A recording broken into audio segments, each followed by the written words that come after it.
வணக்கம் மாணவர்களே. இந்த வீடியோவில் 10ஆம் வகுப்பு கணிதம் அலகு 3 இயற்கணிதம் இதில் பயிற்சி 3இல் 12ல் 3வது கணக்கு பார்க்க போகிறோம். என்ன கொடுத்துருக்காங்க பாருங்க. ஒரு பேருந்து 90 கிலோமீட்டர் தொலைவை சீரான வேகத்தில் கடக்கிறது. அதன் வேகம் 15 கிலோமீட்டர் பெர் மணி அதிகரிக்கப்பட்டால் பயண நேரம் 30 நிமிடம் குறைகிறது. எனில் பேருந்தின் வேகத்தை கணக்கிடுக. என்ன கொடுத்துருக்காங்க? ஒரு பஸ்ஸு என்ன செய்யுது? 90 கிலோமீட்டர் தொலைவை ஒரு சீரான வேகத்தில் போகுது.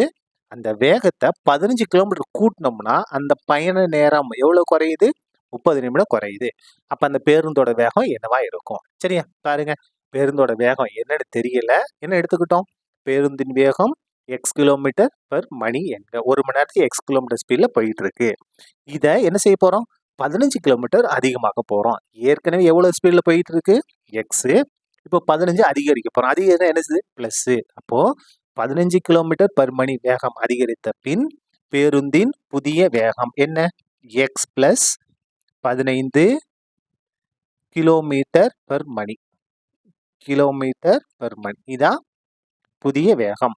இப்போ இந்த எக்ஸ் கிலோமீட்டர் பெர் மணி வேகத்தில் போகிறதுக்கும் எக்ஸ் ப்ளஸ் 5 கிலோமீட்டர் பெர் மணி வேகத்தில் போகிறதுக்கும் எவ்வளோ நேரம் வித்தியாசம்? 30 நிமிடம் வித்தியாசம். அப்போ நேரம் தான் இருக்கு இல்லையா? அப்போ நேரம் நமக்கு வேணும். அப்போ பாருங்க, நேரம் கண்டுபிடிக்கிறதுக்கு ஃபார்முலா என்னது? தொலைவு பை வேகம். தொலைவு பை வேகம் தான் நம்ம இது பண்ண போறோம். பாருங்க, எக்ஸ் கிலோமீட்டர் பெர் மணி வேகத்தில் 90 கிலோமீட்டர் கடக்க ஆகும் நேரம் T1 ஈக்குவல் டு தொலைவு பை வேகம். தொலைவு பை வேகம். சரியா? தொலைவு வந்து எவ்வளவு? 90 கிலோமீட்டர் தான். வேகம் எவ்வளோ போகுது? எக்ஸு. எக்ஸு. சரியா? அதுக்கடுத்து பாருங்க, எக்ஸ் ப்ளஸ் 15 கிலோமீட்டர் பெர் மணி வேகத்தில் 90 கிலோமீட்டர் கடக்க ஆகும் நேரம் என்னது? T2. சரியா? T2 என்னது? தொலைவு பை வேகம் தான். தொலைவு எவ்வளவு? அதே 90 கிலோமீட்டர் தான். ஆனால் வேகம் எவ்வளோ வேகத்தில் போகுது? X plus 15. சரியா?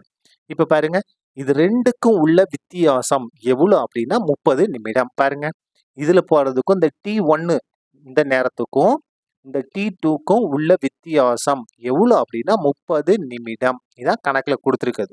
சரியா? 30 நிமிடங்கள்.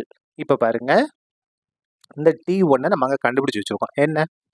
90 பை எக்ஸு மைனஸ் T2 பாருங்க, 90 by X plus 15 equal to இந்த இடத்த பாருங்க, 30 நிமிடம் அப்படின்னா எவ்வளவு? அரை மணி நேரம். அப்போ அரை மணி நேரம்.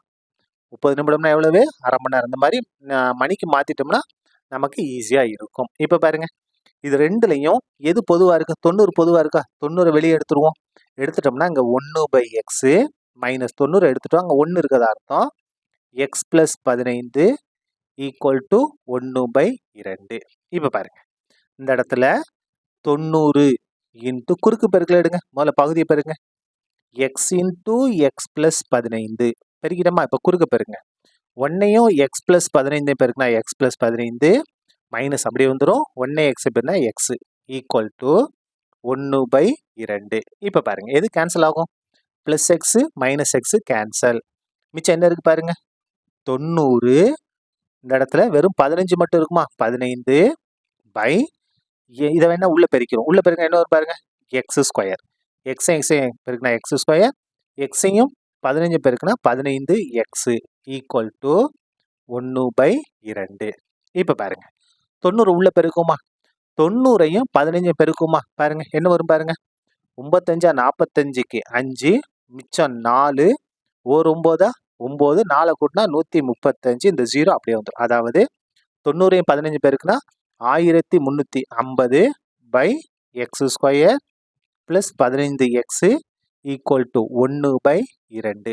இப்போ பாருங்க, இந்த 2 வகுத்தில் இருக்க அந்த கொண்டு வாங்க, பெருக்கலாம் மாறுமா? 1350 பெருக்கல் 2 ஈக்குவல் டு 1 பெருக்கல் இது வகுத்தில் இருக்கு வந்தால் பெருக்கலாம் மாறும். X square plus 15 x. இப்போ பாருங்க, இது 2 பெருக்குமா? 1350 2 கொண்டு பெருங்க என்ன வரும்? 2700.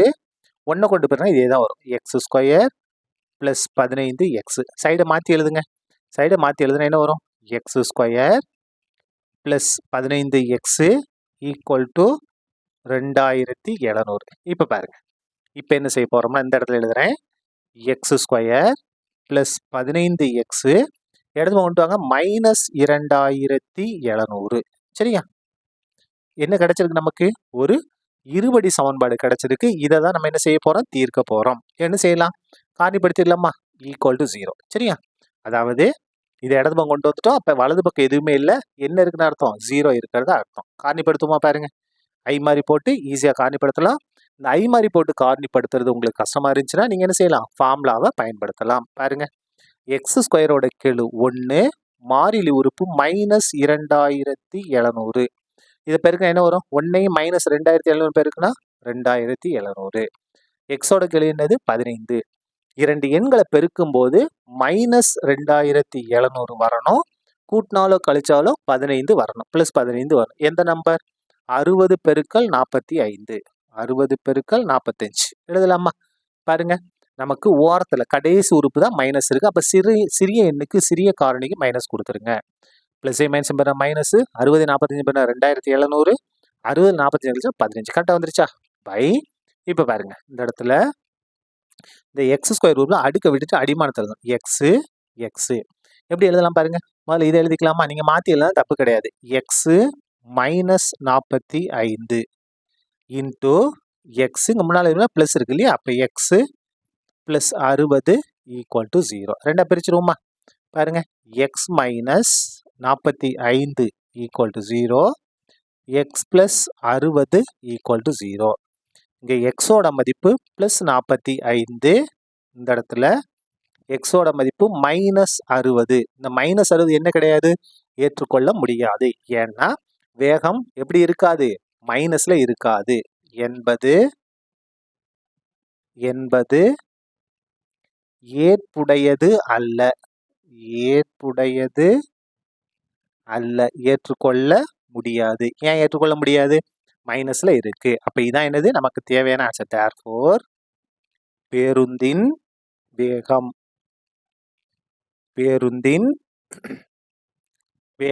எவ்வளவு? பேருந்தோட வேகம் 45 கிலோமீட்டர் பெர் மணி. சரியா? அவ்வளவுதான். இந்த கணக்கு முடிந்தது. நன்றி.